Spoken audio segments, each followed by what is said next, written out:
Chapter 1. The Rassendils and the Elfbergs. I wonder when you're going to do something useful, Rudolph, my brother's wife said.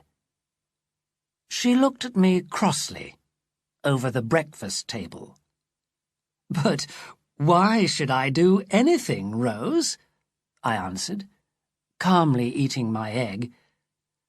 I've got nearly enough money for the things I want, and my brother, Robert, is a lord, Lord Burlston. I'm very happy. You're 29, and you've done nothing except play about? It's true. We Rassendils are a rich and famous family, and we don't need to do anything. This made Rose angry. Rich and famous families usually behave worse than less important families, she said. When I heard this, I touched my dark red hair. I knew what she meant.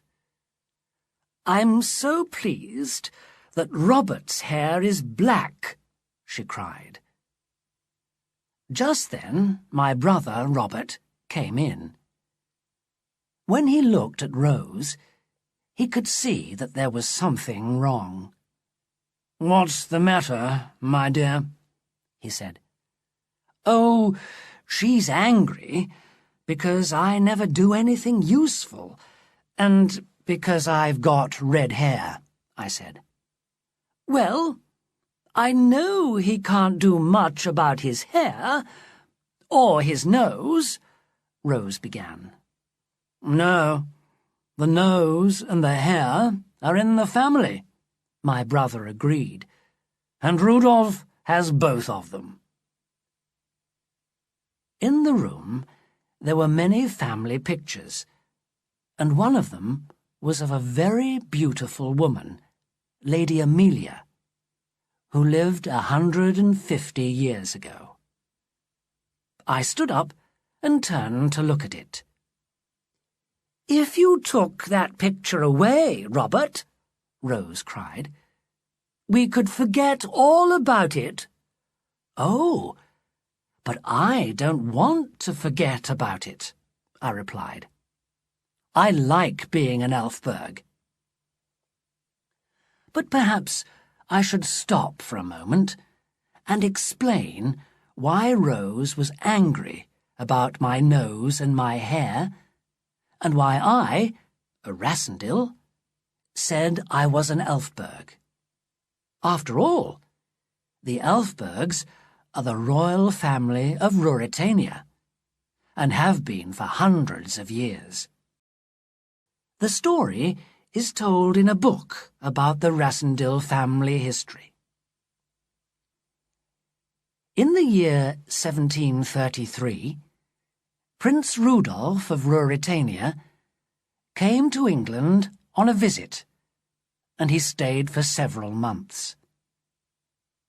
Like many of the Elfberg royal family, he had blue eyes, an unusually long, straight nose, and a lot of dark red hair. He was also tall and very good-looking.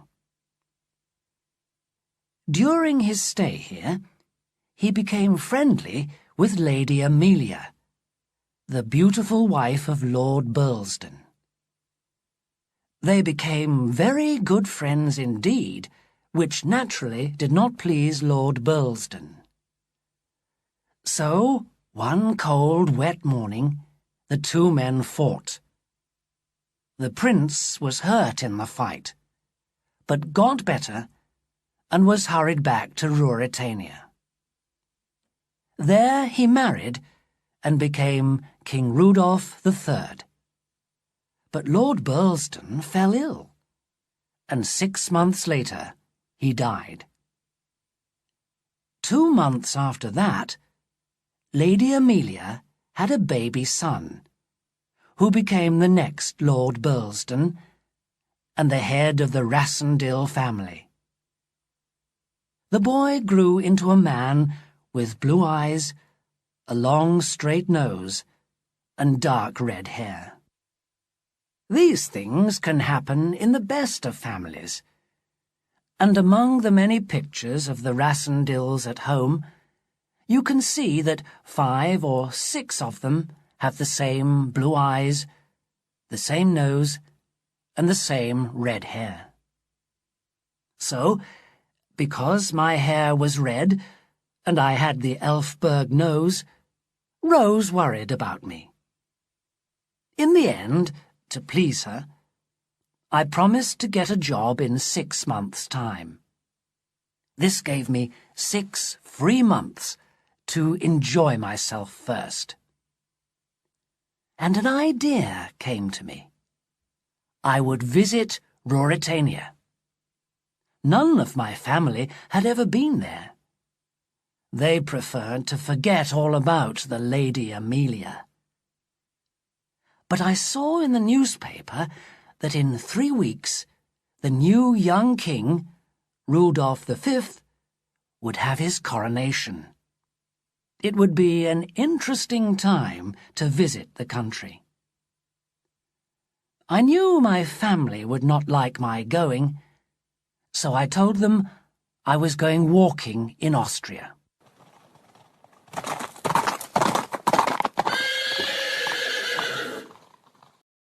Chapter 2. The Colour of Men's Hair. On the way to Ruritania, I decided to spend a night in Paris with a friend. The next morning, he came with me to the station, and as we waited for the train, we watched the crowds. We noticed a tall, dark, very fashionable lady, and my friend told me who she was. That's Madame Antoinette de Mauban.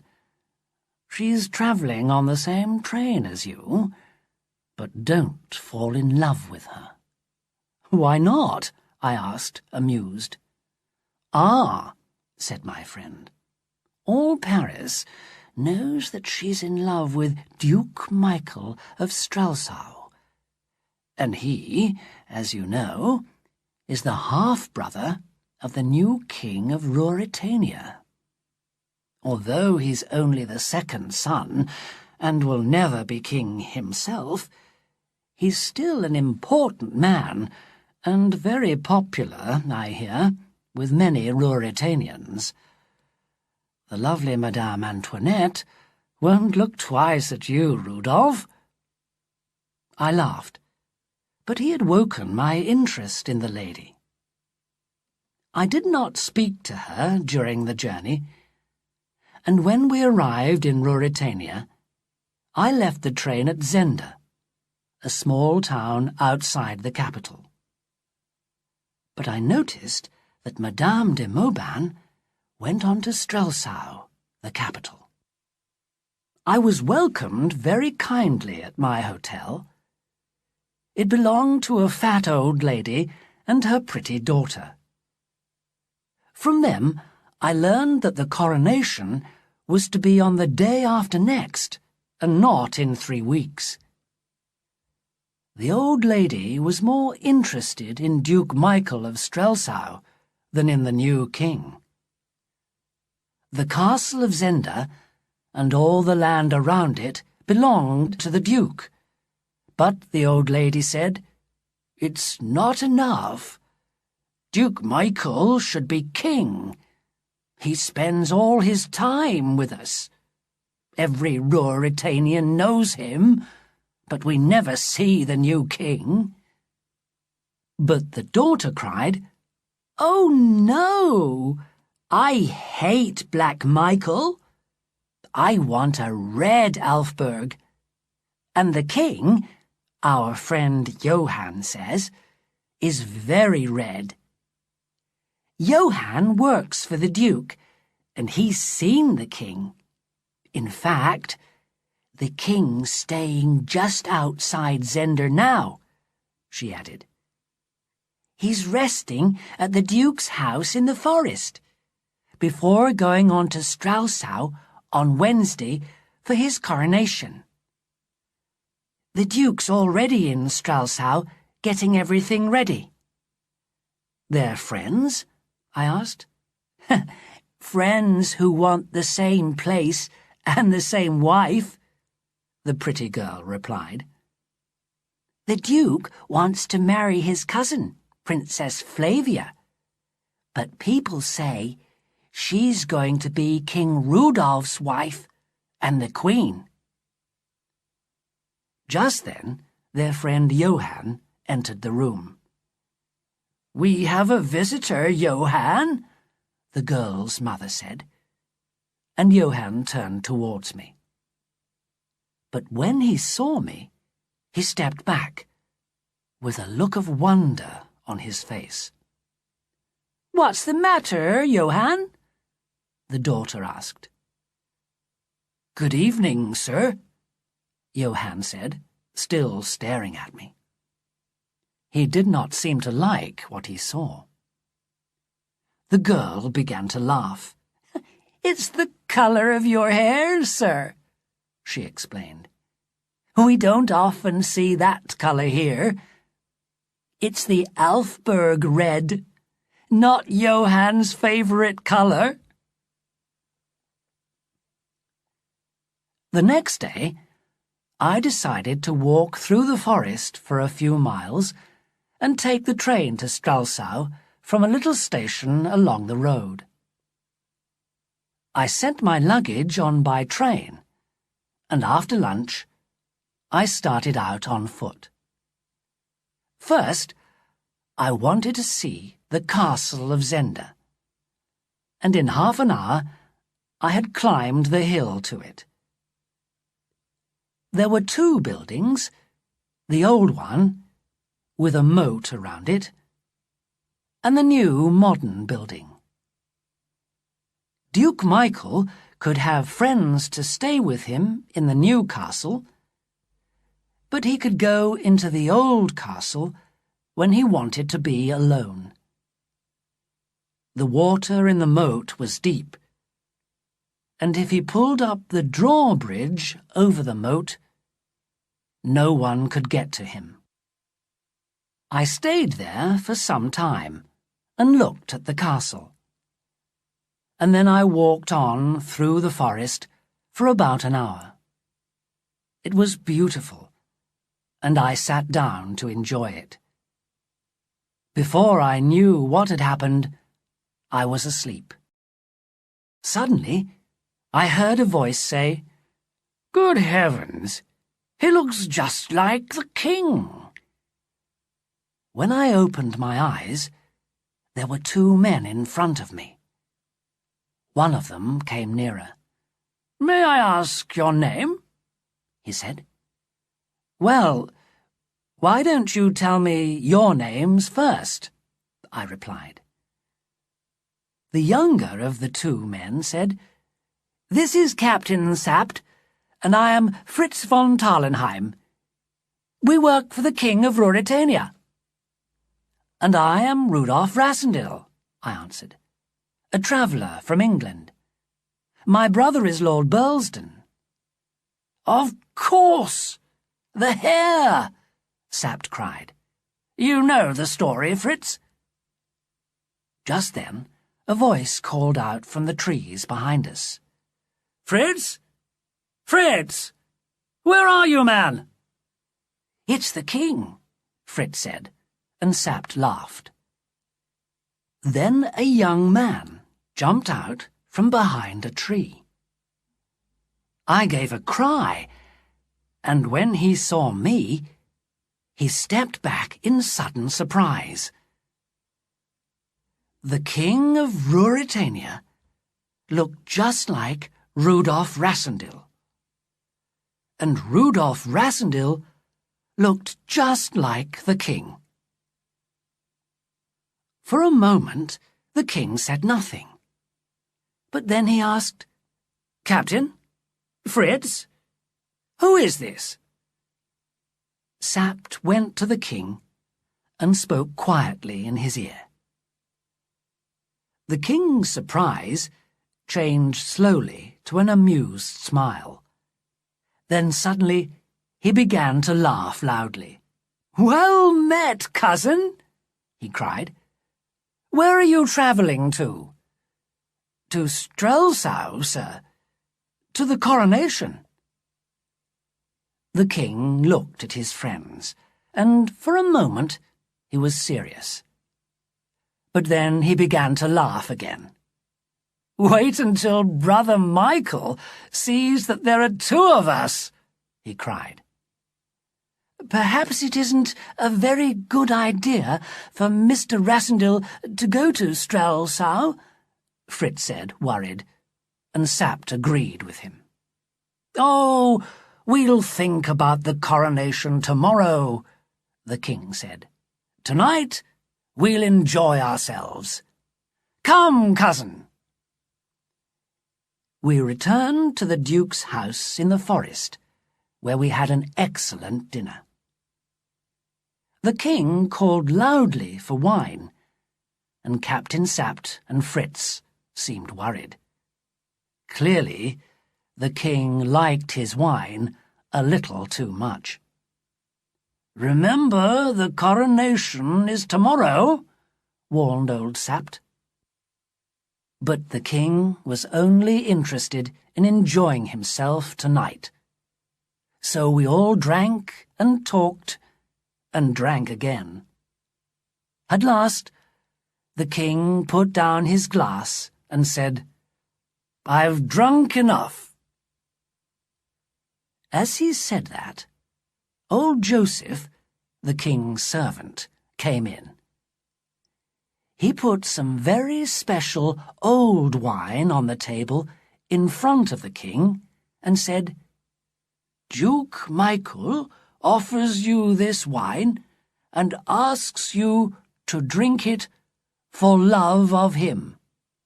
"Well done, Black Michael!" the king cried.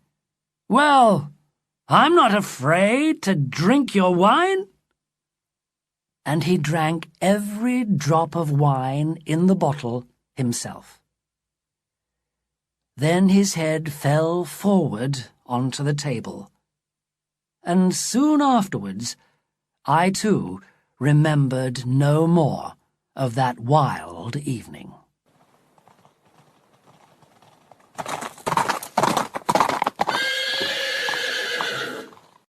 Chapter 3. The King Goes to His Coronation.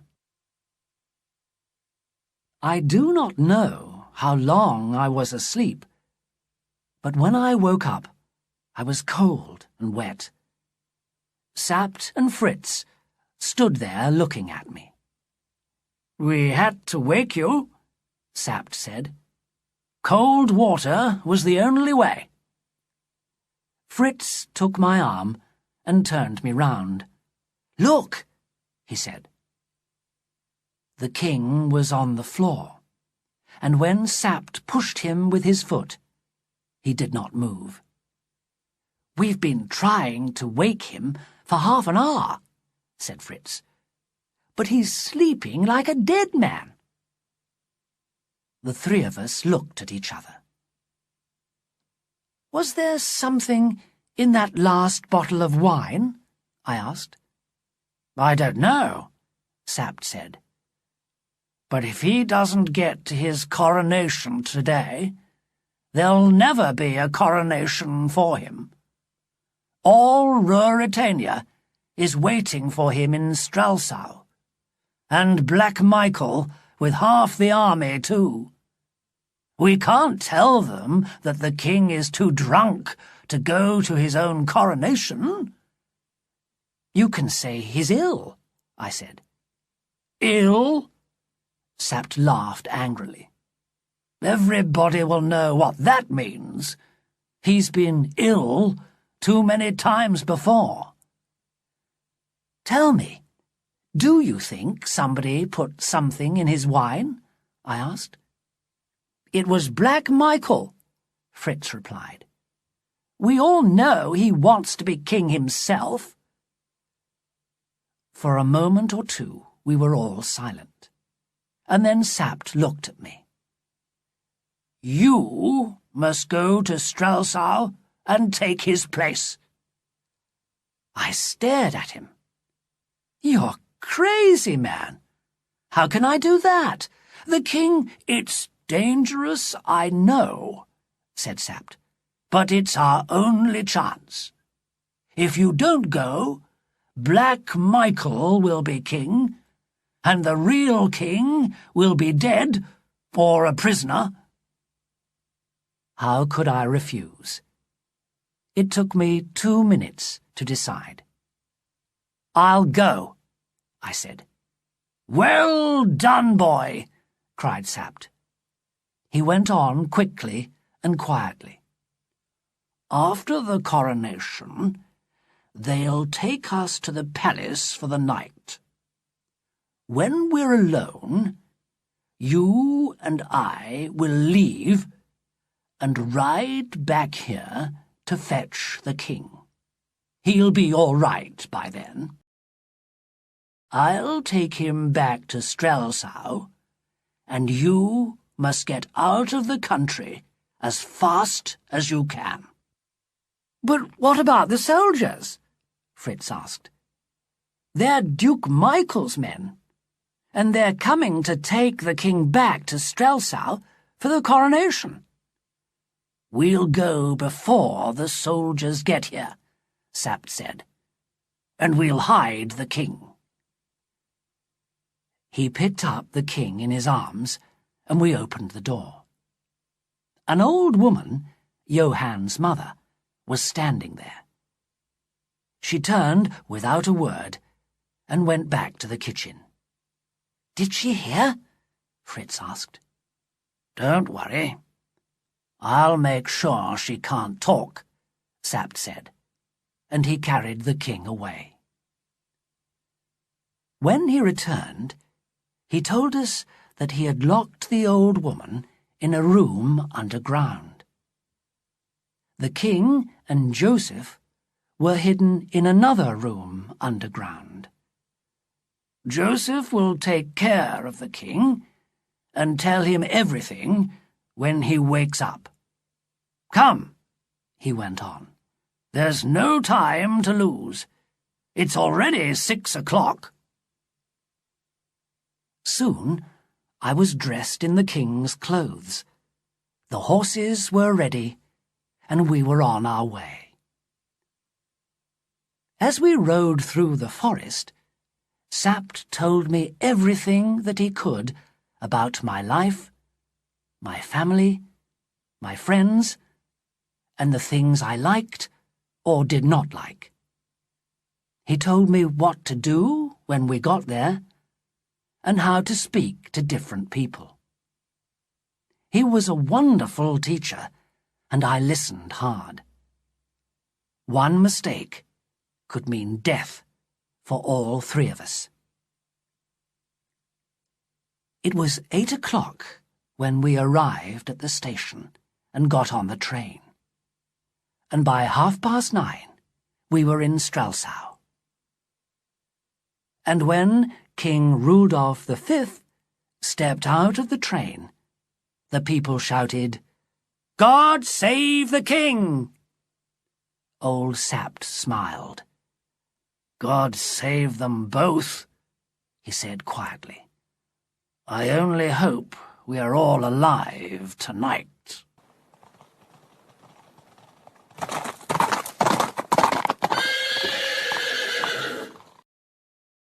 Chapter 4. My Adventures Begin. As we made our way to the palace, I began to feel that I really was the king of Ruritania, with Marshal Strackentz, the head of the army, on my right, and old Sapt on my left. I could see that Strelsau was really 2 towns, the old town and the new town. The people of the old town, who were poor, wanted Duke Michael to be their king. but the people of the new town wanted King Rudolph. We went through the new town first, and it was bright and colourful, with the ladies' dresses and the red roses of the Elfbergs. The people shouted loudly for their king as we passed through the streets. But when we came to the old town, the marshal and Sapt moved nearer to my horse, and I could see that they were afraid for me. "Stay back," I called. "I'll show my people that I'm not afraid of them." Some of the crowd were pleased when they heard this, but most of them watched me in silence. Finally, we reached the great church of Stralsau. I remember very little of the coronation, only 2 faces. One was a beautiful girl with wonderful red hair, the Princess Flavia. The other was the face of a man with black hair and dark, deep eyes, Black Michael. When he saw me, his face turned white. Clearly, he was surprised and deeply unhappy to see me. The coronation seemed to last for hours, but I managed to say and do all the right things. At last it was over, and I was now the King of Ruritania. As Princess Flavia and I drove back to the palace in an open car, one man in the crowd called out, "When's the wedding?" The princess's face went a little pink when she heard this. After a while, she said, "You seem different today, Rudolph. Quieter and more serious. Are you going to become a more sensible person now?" The princess, I realized, did not think very highly of the king. As for me, I thought the king was a very lucky man. "If that will please you, I'll try to do it," I said softly.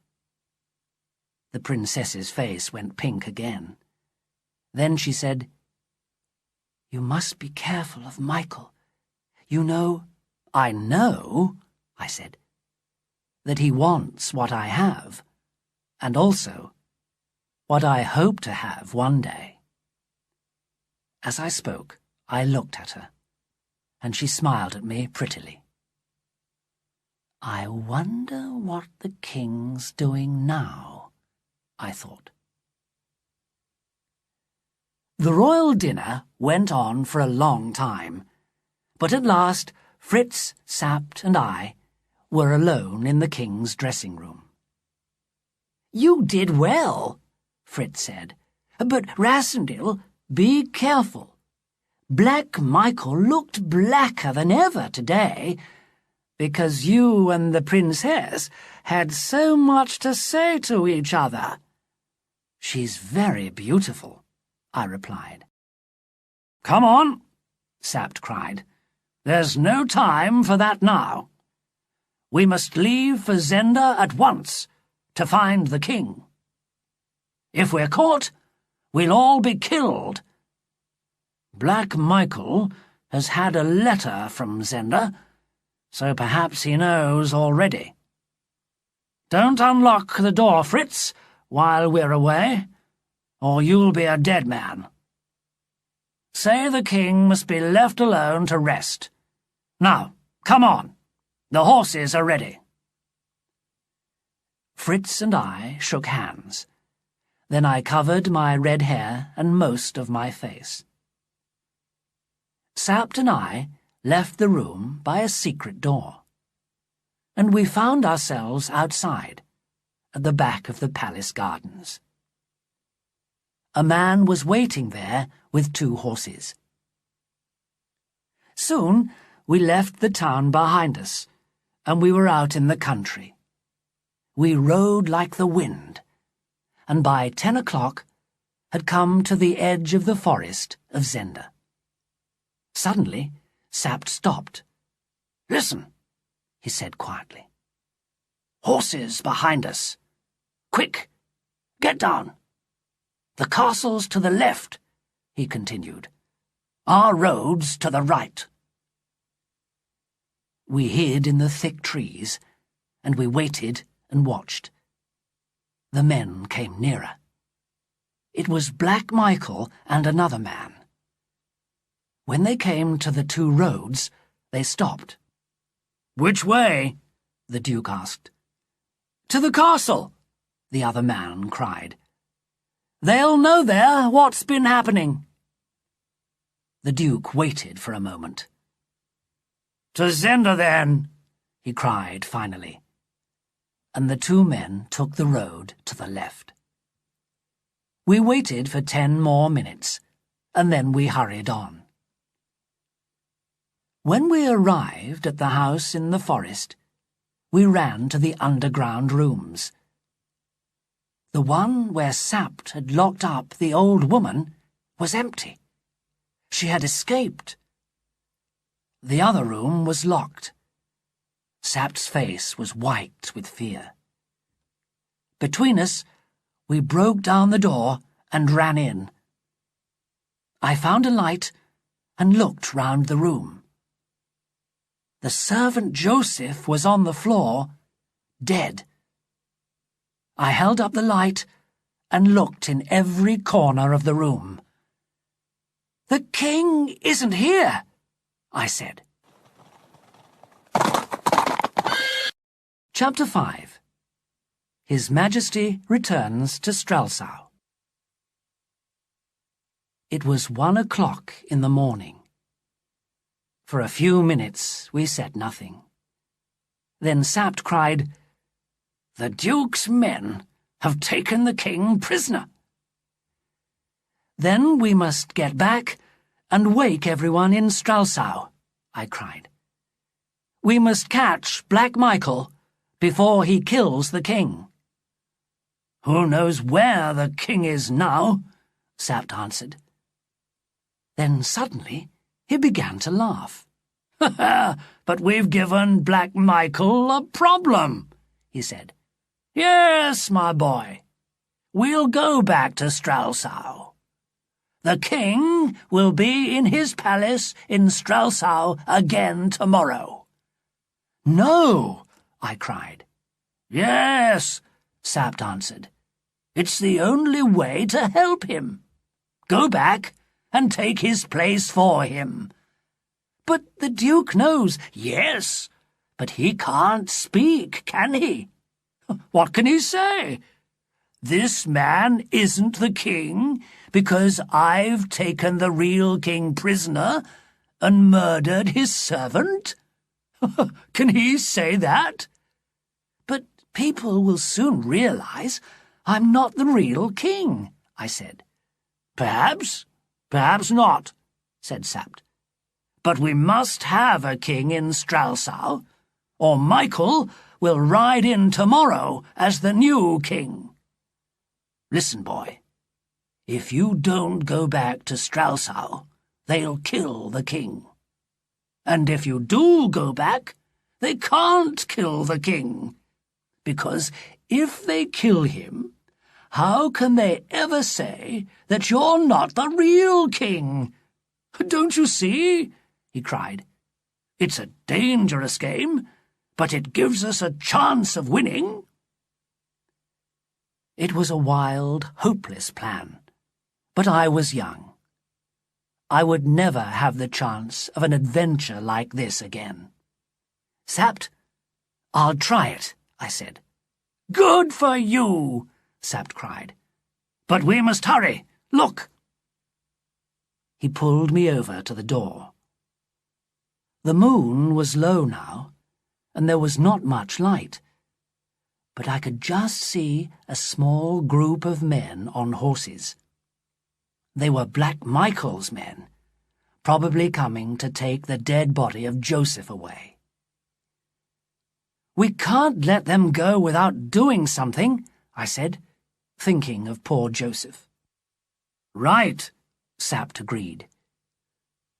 We ran out of the back of the house and quickly got onto our horses. Silently, we waited in the darkness, and then we galloped round the house and straight into the group of men. Between us, we killed 3 of them. But a bullet hit my finger, and it began to bleed.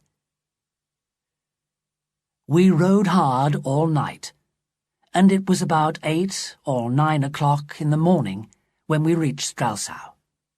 Luckily, the streets were still empty. We arrived at the palace, went in, and got to the dressing room. When we opened the door, Fritz was asleep, but he woke immediately. When he saw me, he fell to the ground and cried, "Thank God, Your Majesty! You're safe." "Well done, boy," Sapt shouted. "We'll do it." Fritz stood up. He looked at me. Up and down, down and up. Then he took a step backwards.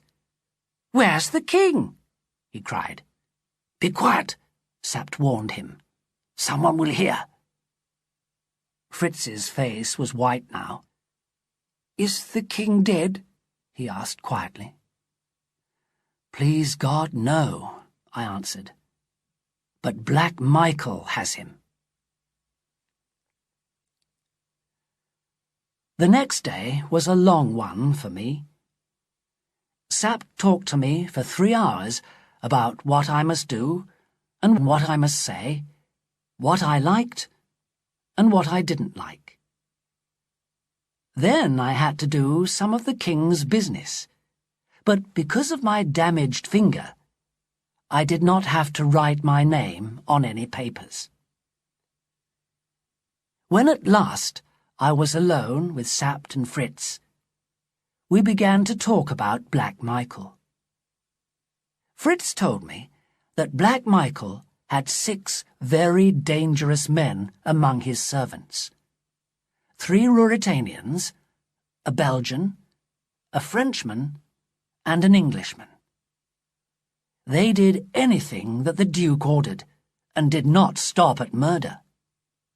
3 of them, the foreigners, Fritz had heard, were in Strelsau now with Duke Michael. Sapt banged the table with his hand in excitement. "Then the king must be alive.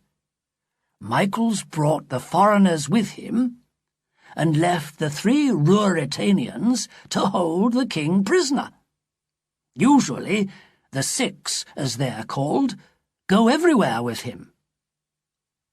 Fritz wanted to do something immediately about Black Michael and his men, but Sapt and I realized that we could not do anything openly. "We'll play a waiting game, and let Michael make the first move," I said. And so I continued as King of Ruritania. In order to help the real king, I tried to make myself popular with the people. I went riding through the streets, smiling and talking to everybody. I also went to visit the Princess Flavia. The king's officials had told me that the princess was very popular, and the people hoped that she would become my wife. It was easy for me to pretend to be in love with the princess. Too easy. Those beautiful eyes and that lovely smile were stealing my heart. Here was my greatest danger.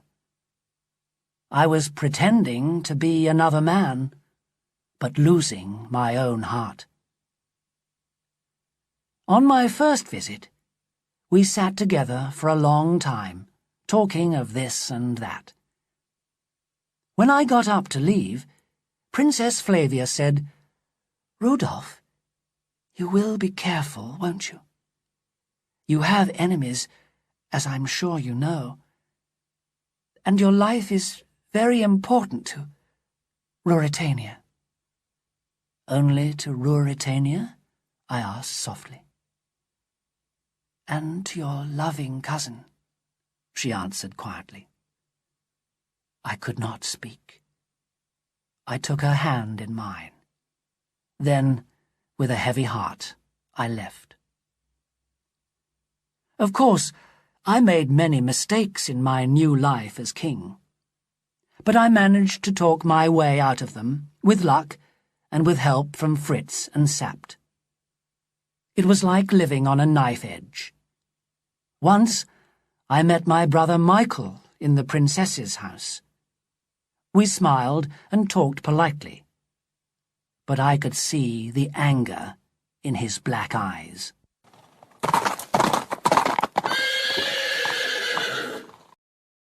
Chapter 6. An Adventure with a Tea Table. One day, Sapt brought me some news. He had found out where the king was. Duke Michael was holding him prisoner somewhere in the castle of Zenda. Sapt also brought me a letter. It was in a woman's handwriting. To know what you most wish to know, the letter began, meet me tonight in the garden of the big house in New Avenue. Come at midnight and come alone. There was another note on the back of the letter. Ask yourself which woman does not want Black Michael to marry the princess. A. de M. Antoinette de Mauban, I cried. She wants to marry the Duke. That's true, Sapt said. But you won't go, of course. They'll kill you. Duke Michael made her write this letter. I must, I replied. Every day we play this game, there's more danger. I could make a mistake at any time. And if I do, we'll all die. Don't you see? I have to go tonight. We can't go on much longer. Then I'm coming too, said Sapt. So, at 11:30 that night, Sapt and I rode out to the house in New Avenue. We left Fritz to watch my room in the palace. The night was dark, so I took a lamp. I also had my revolver and a knife. We soon reached the house and came to a gate in the wall. I got off my horse. I'll wait here, said Sapt. If I hear anything, I'll stay where you are, I answered quickly. It's the king's only chance. They mustn't kill you too. You're right, said Sapt. Good luck. Silently, I opened the gate and went into the garden. In front of me, I could see the dark shape of a summer house, and I moved towards it. Without a sound, I went up the steps, pushed open the door, and went in. A woman hurried over to me and took me by the hand. I turned my lamp on her. She was beautiful. Close the door, she said. We must be quick, Mr. Rassendyll. Michael made me write the letter. 3 men are coming to kill you. 3 of the 6. They'll tell everyone that Sapt and Fritz von Tarlenheim murdered you. Then Michael will make himself king and marry the princess. Antoinette's beautiful eyes were sad as she added softly, I can't let him marry her. I love him. But the king, I said. I know he's in the castle of Zenda, but where? Go across the drawbridge, and you come to a heavy door. Listen. What's that? They're coming. They're too soon. Put out your lamp, she cried, her eyes filled with fear. Quickly. You must go. There's a ladder at the end of the garden, against the wall." But it was too late.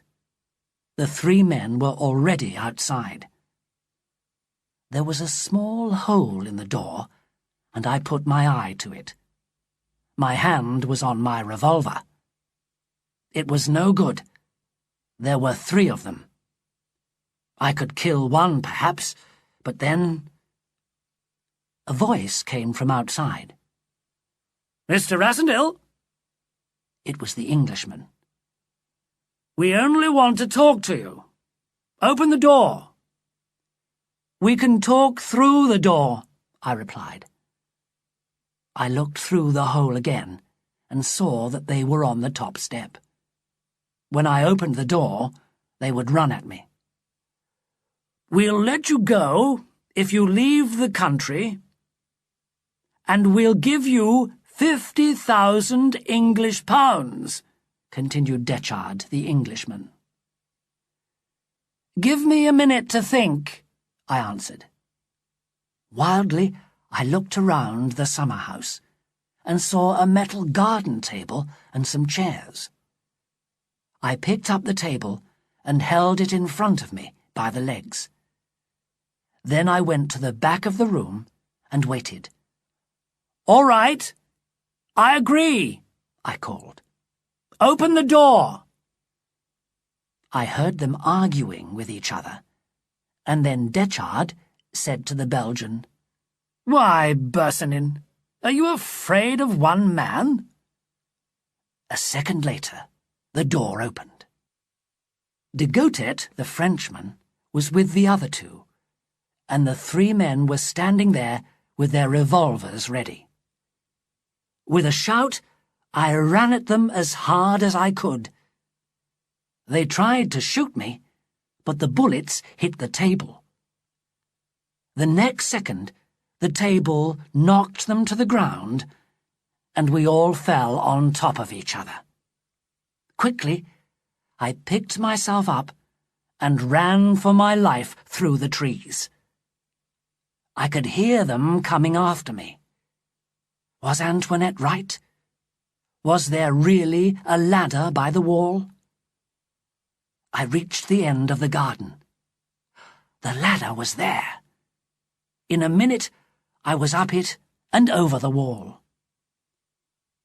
Sapt was waiting with the horses, and seconds later, we were on our way home.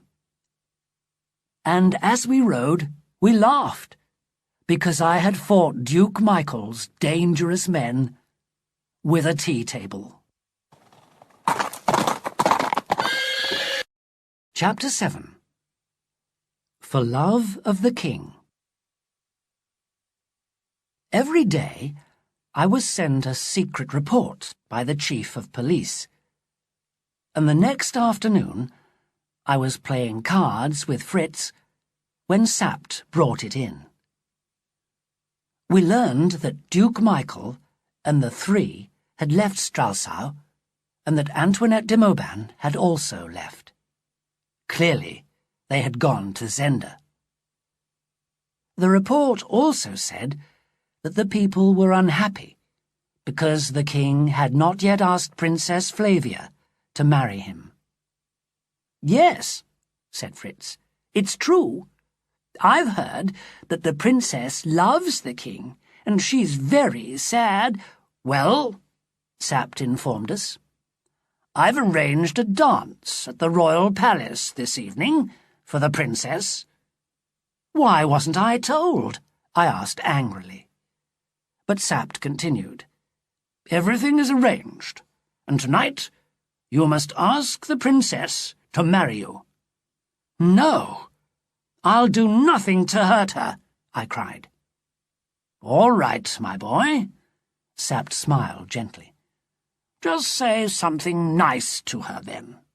Remember, she thinks you're the king, and we don't want her to be angry with him, do we?" I understood, of course. If the king was saved, then Flavia must marry him. If he was not saved, then Sapt would ask me to stay and marry the princess. Duke Michael must not be king. The dance was wonderful. Flavia was beautiful, and I danced with her again and again.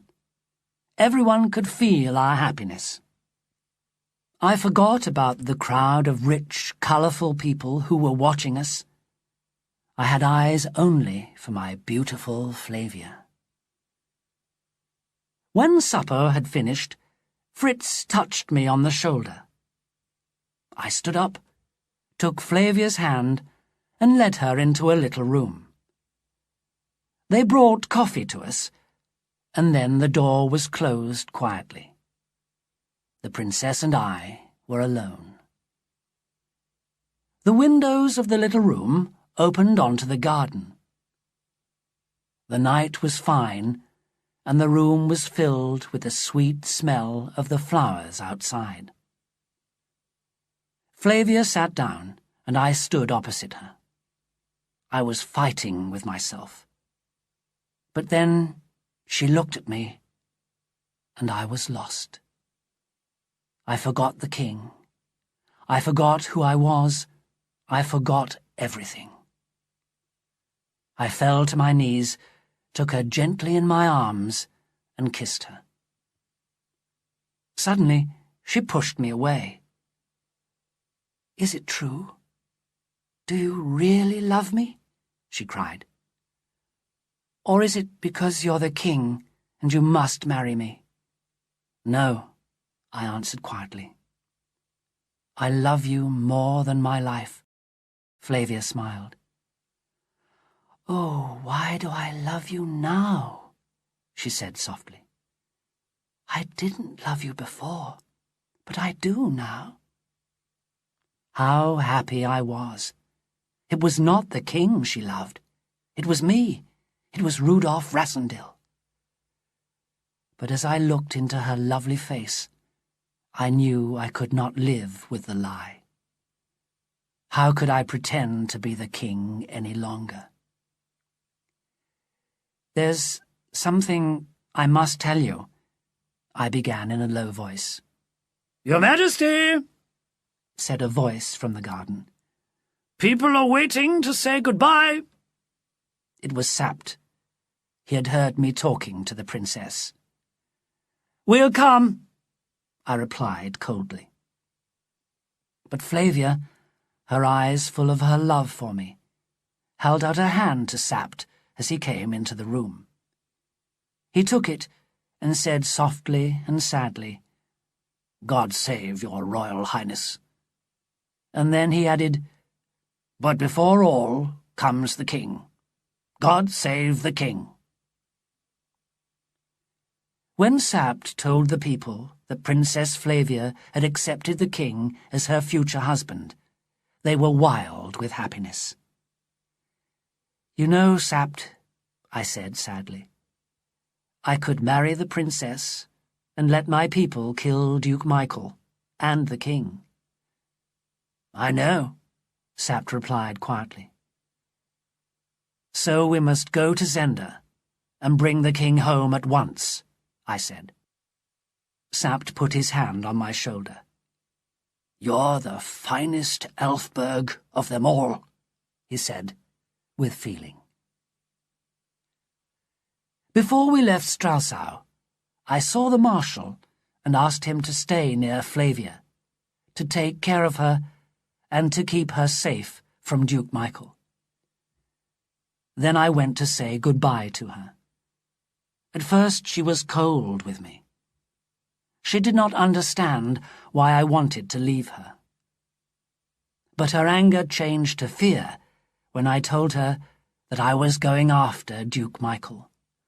"Oh, Rudolf, be careful," she cried. "He's a dangerous man. Please come back safely to me." "Duke Michael can never keep me away from you," I promised. But in my heart, I knew that another man could.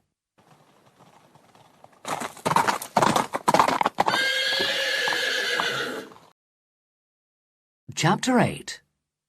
Back to Zenda. The next day, Sapt, Fritz and I left Straussau to go to Tallenheim House. This fine, modern house belonged to Fritz's uncle and was near the castle of Zenda. We had 10 brave young men with us. Sapt had told them that a friend of the king's was a prisoner in the castle of Zenda, and that the king needed their help. Michael, of course, knew of my arrival.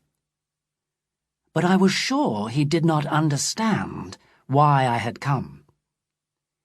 He would think that my plan was to kill him and the king, and marry the princess myself. So I had not been in the house an hour when he sent 3 of the 6 to me. These were not the 3 men who had tried to kill me. This time he sent the 3 Ruritanians, Lauengram, Krafstein, and young Rupert of Hentzau. Duke Michael is very sorry that he can't welcome you himself, explained Rupert of Hentzau. But sadly, he's ill at the moment. I hope that my dear brother will soon be better, I replied with a smile.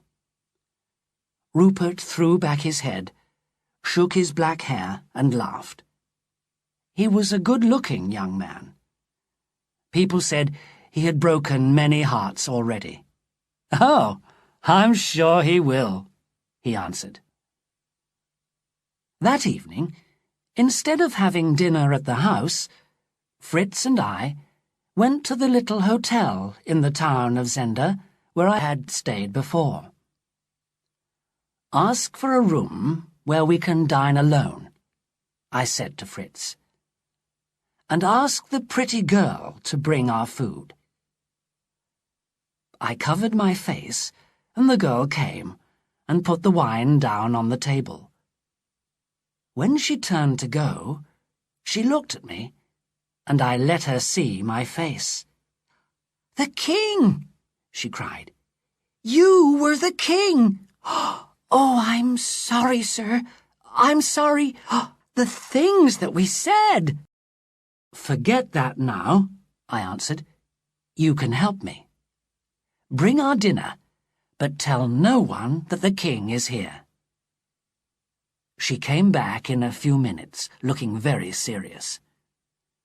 "How's your friend Johann?" I began. She looked surprised. "Oh, we don't see him very often now," she answered. "He's very busy at the castle." "But you could get Johann to meet you tomorrow night, couldn't you? At 10 o'clock, perhaps? On the road out of Zenda?" "Yes, sir." "You're not going to hurt him?"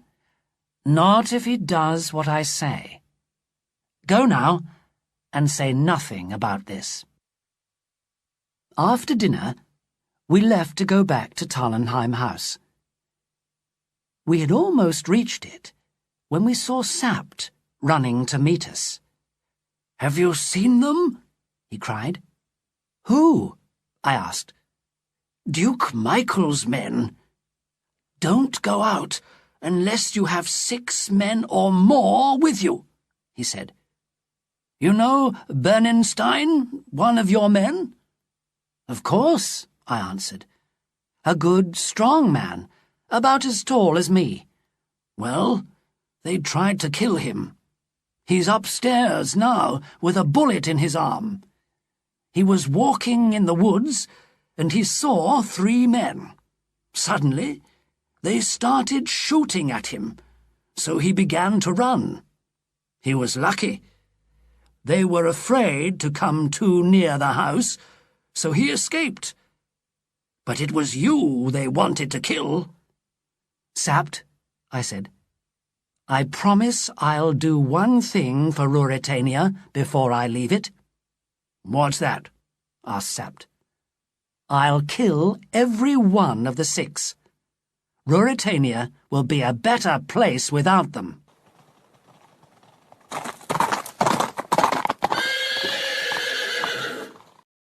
Chapter 9.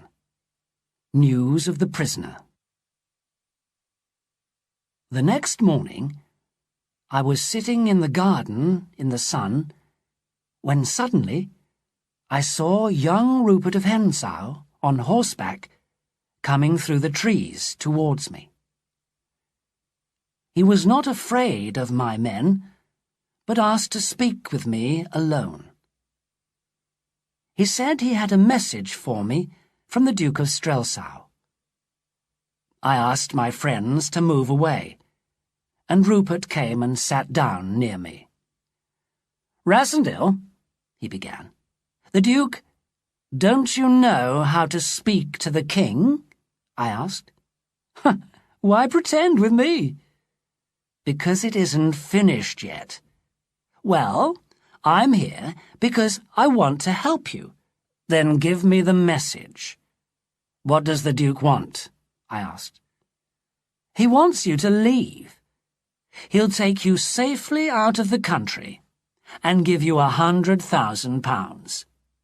"I refuse," I replied immediately. Rupert laughed. "I knew it," he cried. "Duke Michael doesn't understand men like us."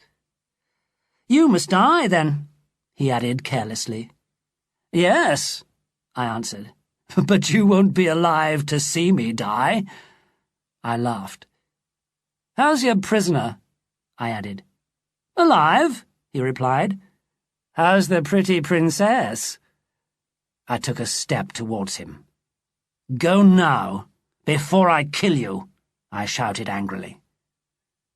Rupert turned, but suddenly he came back. He put out his right hand. "Shake hands," he called. Of course, he knew what I would do. I put my hands behind my back. Quickly, his left hand moved towards me. In it, he held a dagger, and it was coming straight at my heart. I jumped to one side, and the dagger went deep into my shoulder. Before my friends could do anything, Rupert of Hentzau was on his horse and galloping through the trees. I heard my men going after him with their guns, and then everything went black. When I awoke, it was dark, and Fritz was at my bedside. He told me that I was not badly hurt, and that the plan to catch Johann had been successful. "He seems pleased to be here," Fritz said. "I think he's afraid of Duke Michael." Later, Sapt brought Johann up to see me.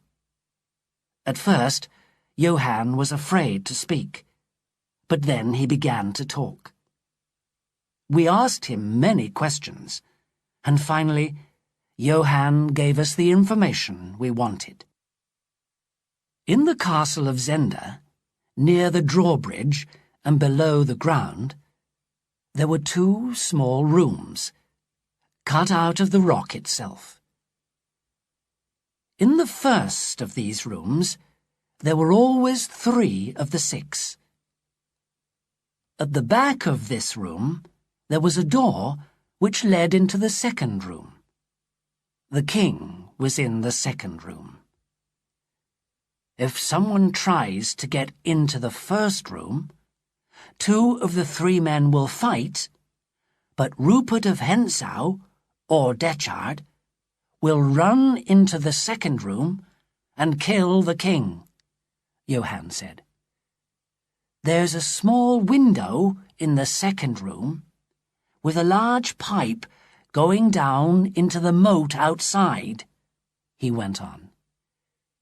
You can get a man inside it, and they'll tie a heavy stone to the king's body and push it down the pipe.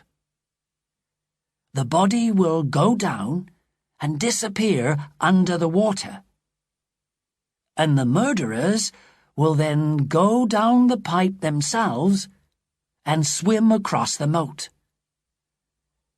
"And if I bring an army to the castle?" I asked. "Duke Michael will still murder the king," replied Johann. "He won't fight. He'll kill the king and push his body down the pipe. And he'll put one of the 6 in the prison. He'll say the man had done something to make him angry. That will stop the stories about a prisoner in Zenda." Johann stopped for a minute, but then he added, "If they know I've told you this, they'll kill me. They're all bad, but Rupert of Hentzau is the worst. Don't let them kill me." "All right," I said. "But if anyone asks you who the prisoner of Zenda is, don't tell him. If you do, I'll kill you myself." Johann left the room, and I looked at Sapt. "It doesn't matter what plan we make," I said. "The king will be dead before we can get to him." Sapt shook his grey head angrily. "You'll still be king of Ruritania in a year's time." "Perhaps one of the Duke's men will turn against him," I began. "Impossible," replied Sapt. "Then we need the help of God," I said.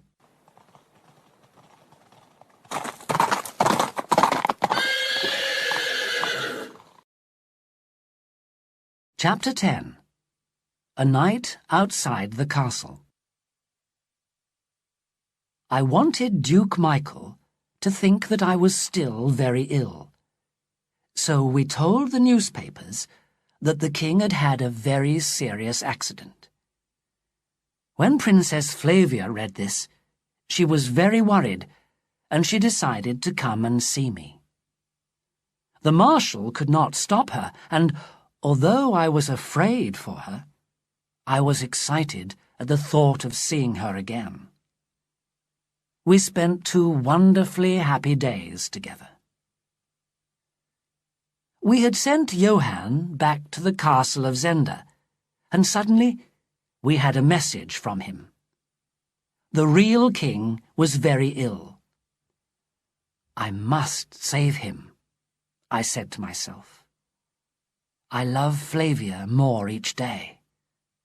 I can't go on like this much longer." I talked to Sapt. He agreed, so we made our plans. Late the next night, Sapt, Fritz, and I, with 6 more men, rode out towards the castle of Zenda. Sapt was carrying a long rope, and I had a short, thick stick and a long knife. The night was dark, and it was wet and windy. We stayed away from the town, and we met no one. When we came to the moat, we stopped near some trees, and the 6 men hid there with the horses. Then Sapt tied the rope round one of the trees near the water.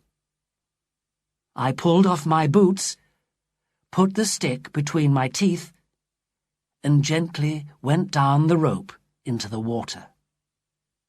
I was going to take a look at the pipe. It had been warm and bright that day, and the water was not cold. Slowly and carefully, I swam round the dark walls of the castle. There were lights in the new buildings, and from time to time I heard people shouting and laughing. That must be young Rupert and his friends, I thought. Suddenly, a dark shape appeared in front of me. It was the pipe. The bottom of it was very wide and came out into the moat. And then I saw something which nearly made my heart stop. It was a boat, and in the boat there was a man. His gun was beside him, but luckily he was asleep. As quietly as I could, I moved closer. The man still slept. What could I do? I had to save the king. I took out my knife and drove it through the sleeping man's heart. On the other side of the castle, they were still singing. I had very little time. Someone could come at any minute.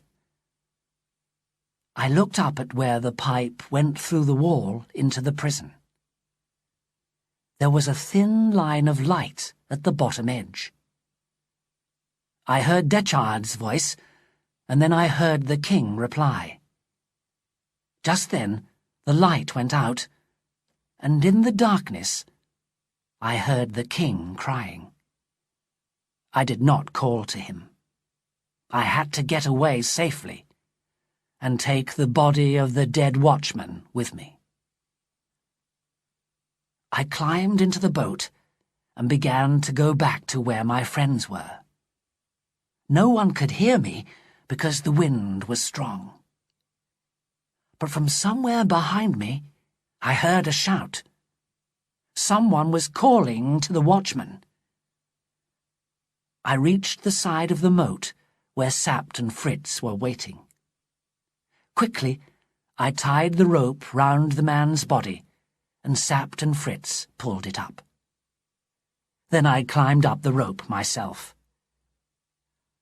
"Call our men from the trees," I said quietly, "and hurry." But just then, 3 men rode round from the front of the castle. Luckily, they did not see us, but they heard our 6 friends riding out of the trees, and with a shout, they galloped towards them.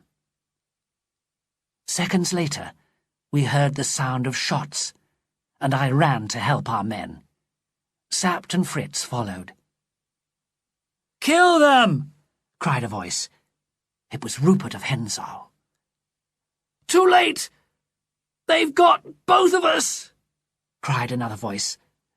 "Save yourself, Rupert!" I ran on, holding my stick in my hand.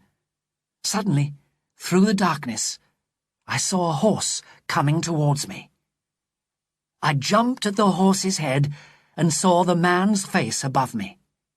"At last!" I shouted. "Rupert of Hentzau!"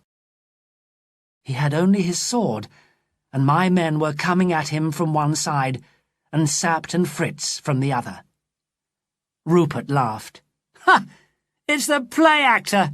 he cried, and with his sword he knocked my stick from my hand. Then he turned his horse, galloped to the moat, and jumped into the water with our bullets flying round his ears. Our men tried to shoot him in the water, but it was dark, there was no moon, and we lost him. We had killed 2 of the 6, Lauengram and Krafstein, but I was angry. 3 of our brave friends were also dead, and we carried them home with a heavy heart. And I did not like to hear Rupert call me a play actor. Of course, Michael and I could not let the people know that we were enemies. So in the daytime, it was safe to be in the town of Zenda. One day, soon after our night outside the castle, Princess Flavia and I were riding through the town when we saw a group of people dressed in black going to the church. Rupert of Hentzau was with them, and when he saw us, he turned his horse and came towards us. "It's the funeral of my dear friend, Lauengram," he said, in answer to our question. "I'm sorry your friend is dead," I said to him. "And I'm sorry too," Flavia added, her beautiful blue eyes sad. Rupert looked at her and smiled. Then he turned and rode away. Although I was angry because he had smiled at Flavia, I went after him. "You fought bravely the other night," I said, "and you're young. Help me save the king, and I'll help you." But Rupert was not interested. "No," he answered. "But if they were both dead, the king and the duke, then you could be king and marry your princess, and I could be rich and have the woman I want." "Antoinette de Mauban?" I asked carelessly, trying not to show my interest. "Yes," replied Rupert. "I hate the Duke. She loves him, not me." Angrily, he joined the funeral group again. Strangely, when we returned home, there was a message for me from Antoinette herself. "I helped you once. Help me now. Save me from this terrible place. Save me from these murderers." I was sorry for her, but what could I do?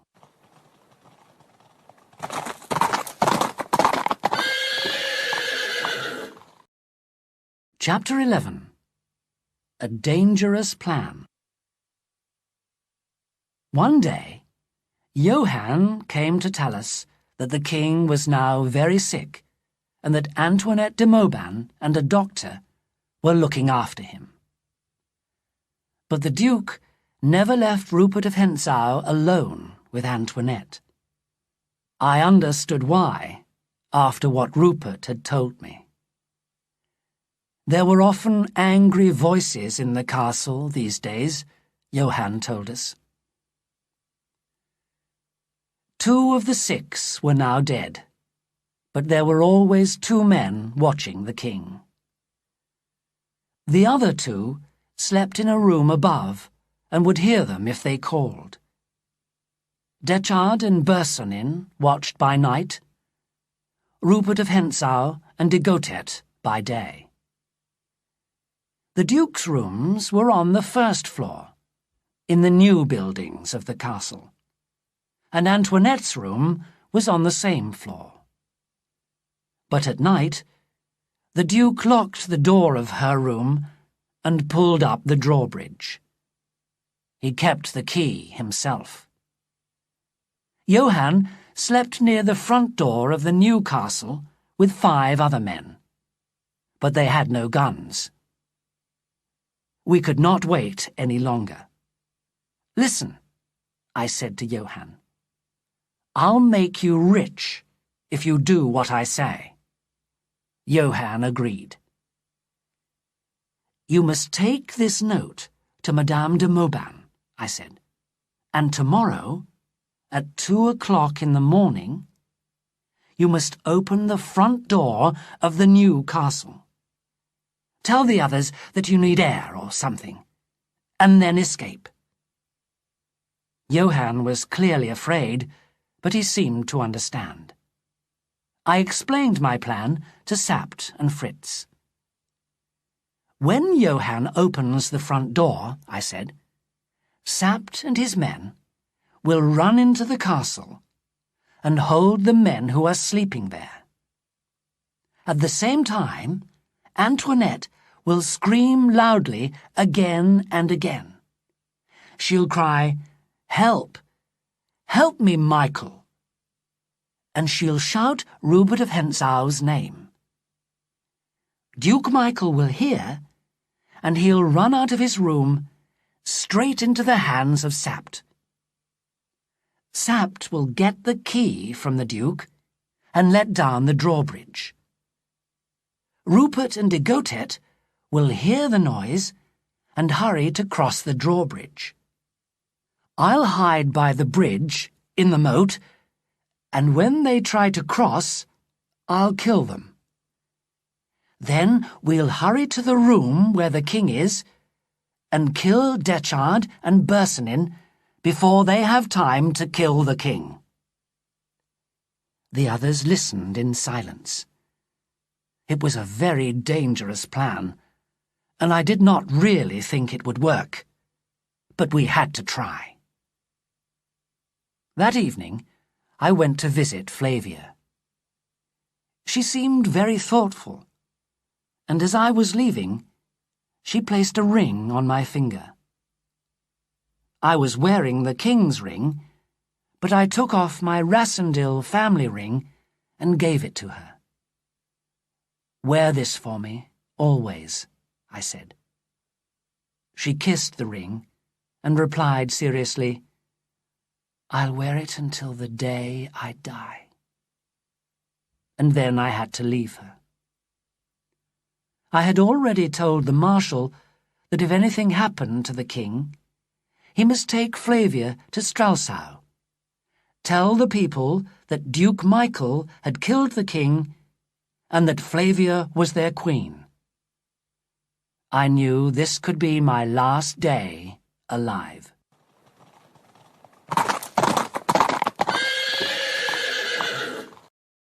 Chapter 12. The Prisoner and the King. We needed bad weather, but it was a fine, clear night. At midnight, Sapt, Fritz, and their men left and rode quietly through the woods towards the castle. If everything went well, they would get there at 1:45 and wait for Johann to open the front door. If Johann did not open the door, Fritz would come round to the other side of the castle to find me. If I was not there, then I was dead, and the king too. Sapt and his men would go back to Tallenheim House and return with the marshal and more men to get into the castle. So, half an hour later, I too left Tallenheim. I took a shorter way than Sapt, and when I reached the moat, I hid my horse in the trees, tied my rope round a strong tree, and let myself down into the water. Slowly, I began to swim along under the castle walls. Just after 1:45, I came to the pipe and waited quietly in its shadow. Light was coming from Duke Michael's window opposite me across the moat, and I could see into the room. The next window along, which Johann had said was Antoinette's room, was dark. Then the Duke's window opened, and Antoinette de Mauban looked out. Behind her, there was a man. Rupert of Hentzau. What was he doing in the Duke's room, I wondered. Rupert tried to put his arm round Antoinette, but she moved quickly away. At that moment, I heard the door of the room open, and then the angry voice of Duke Michael. "What are you doing here?" he cried. "Waiting for you, sir," Rupert replied quickly. "I couldn't leave the lady alone." "Well, now you can go to bed. Are Detchard and Bersonin watching the prisoner?" "Yes, sir." A few minutes later, Rupert crossed the drawbridge, and it was pulled up. The light in Duke Michael's room went out, but a light came on, and stayed on, in Antoinette's room. In the silent darkness, I waited. For about 10 minutes, everything was quiet, but suddenly, I heard a noise on my side of the moat. A dark shape appeared in the gateway to the bridge, then turned and began to climb down some hidden steps in the wall. It was Rupert of Hentzau again, with a sword. Silently, he went down into the water and swam across the moat. Then he climbed out, and I heard him unlock the door. It was clear that Rupert of Hentzau had his own secret plans for that night. It was not yet time for Johann to open the front door for my friends, and I still had to wait. I climbed up to the gateway of the bridge and hid in a dark corner. Now no one could enter or leave the old castle without fighting me. I wondered what Rupert was doing now, and a few seconds later I found out. There was a sudden crash, and then a woman's screams rang through the night. "Help me! Michael! Rupert of Hentzau!" Those were the words that I had written for Antoinette. But these were screams of real fear, and soon I heard shouts and the sound of fighting from Antoinette's room. Then Rupert appeared at the window. His back was towards me, but he was fighting. "That's for you, Johann," I heard him cry. Then, "Come on, Michael!" So Johann was in there too, fighting at the Duke's side. How could he open the door for Samt now? More of the Duke's men had run to the room, and the noise of the fighting grew louder. Suddenly, Rupert gave a wild laugh, and with his sword in his hand, jumped from the window into the moat below. At that moment, the door of the old castle opened, and de Gotet appeared beside me. I jumped at him with my sword, and a second later he fell dead in the doorway without a word or a sound. Wildly, I searched his body for the keys. I found them, and in a minute I was in the first room where Bersonin and Detchard were. But there was only Bersonin in the room. Before he had time to realize that I was there, I had killed him. Detchard had run into the king's room and locked the door behind him. I ran at it to break it down. But would I be in time? Was the king already dead? The king was standing helplessly by the wall. But the doctor was also in the room, and the brave little man had thrown himself at Detchard. He gave his life for the king, because, as I entered, Detchard pulled himself free and drove his sword into the doctor's side. Then, with an angry shout, Detchard turned to me. We fought long and hard. Detchard was an excellent swordsman, and I was growing tired.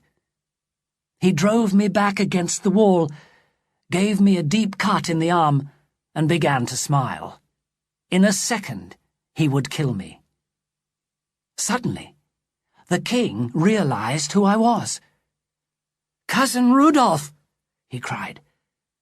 Then he picked up a chair and threw it at Detchard's legs. The Englishman, jumping to one side, turned his sword against the king, and with a cry, the king fell to the ground. Detchard moved towards me again, stepped in the doctor's blood on the floor, and fell to the ground himself. I had him. A second later, his body lay across the dead doctor. But was the king dead?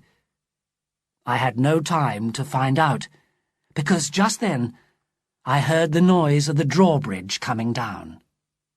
And that wild cat, Rupert of Hentzau, was still alive.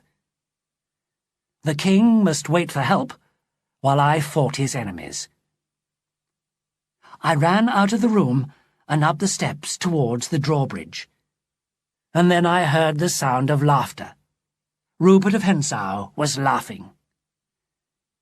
He was standing alone in the middle of the bridge. In the gateway, on the far side, stood a group of the Duke's men. They seemed too frightened to move. "Come out, Michael, you dog!" Rupert shouted. But a woman's wild cry answered him. "He's dead! He's dead!" The men in the gateway moved to one side and a woman came forward. Her face was as white as her long dress, and her dark hair lay over her shoulders. In her hand, she held a gun.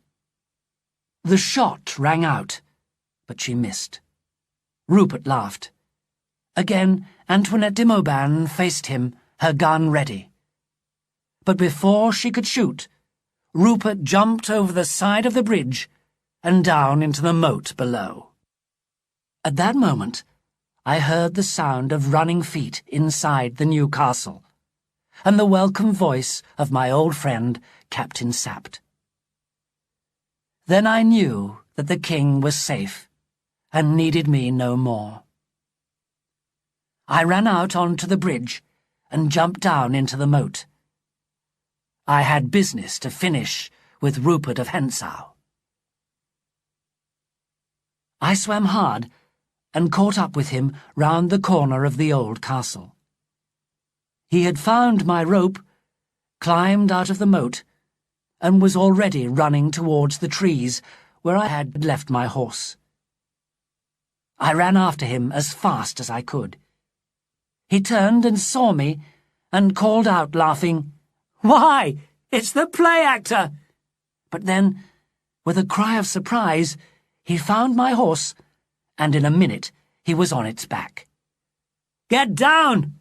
I shouted. "Stand and fight like a man!" He turned, waiting for me, and I ran at him with my sword. For a few minutes we fought wildly. Blood ran from his face where I had cut it, but I had fought too many fights that night. He would surely kill me now. I was saved by Fritz, who came galloping round the castle to find me. When Rupert saw him coming, he knew he had no chance. "Goodbye, Rudolf Rassendyll," he called. "We'll meet again."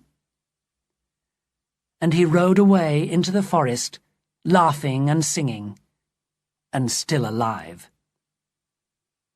I fell to the ground. Blood was running again from the cut in my arm, and I could not stand. Fritz jumped down from his horse and lifted me in his arms. "Dear friend," he said, "thank God I found you.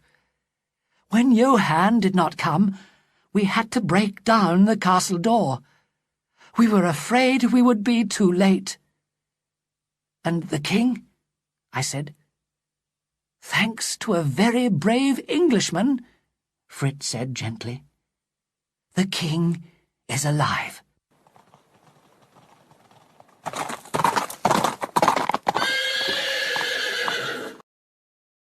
Chapter 13. Goodbye to Ruritania. Old Sapt worked hard to keep our secret hidden. He sent messages, told lies, and gave orders. All his plans were successful, except one. Nothing can stop a woman in love. When Princess Flavia heard that the king was hurt, she refused to stay at Tarlenheim House and rode at once to the castle of Zenda. Sapt had hidden me in a room in the old castle, and he and Fritz brought her to me there. How happy she was to see me. She threw her arms round my neck and kissed me. "No," cried Sapt. "It's not the king. Don't kiss him. He is the man you love, but he is not the king." Flavia's face went white. "What do you mean?" she cried. She turned to me again. "Rudolph, why do you let them say these things?" I looked deeply into her eyes. "It's true," I said quietly. "I am not the king." For a minute, she continued to hold on to me. She looked at Sapt, at Fritz, and finally at me again. Then, slowly, she fell forward, and I laid her gently on the ground. "I wish that Rupert had killed me," I said. I saw the king once more. He thanked me, and I gave him back the royal Alfberg ring. If he noticed Flavia's ring on my finger, he said nothing. We both knew that we would never meet again. Before I left Ruritania, Princess Flavia asked to see me again, and Fritz took me to her. They had told her everything. We had so much to say, and so little to say. A princess is not free to choose who to love. Flavia, I said, I love you. I'll love you until the day I die. As I walked away, I heard her say my name again and again. Rudolph. Rudolph. I can hear it now.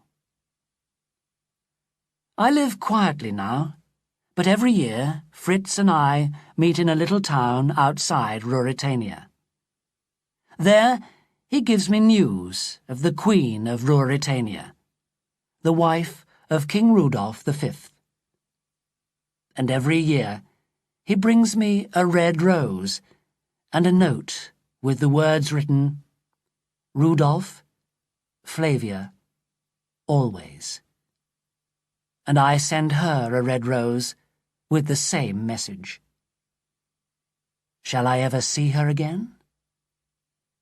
Who knows?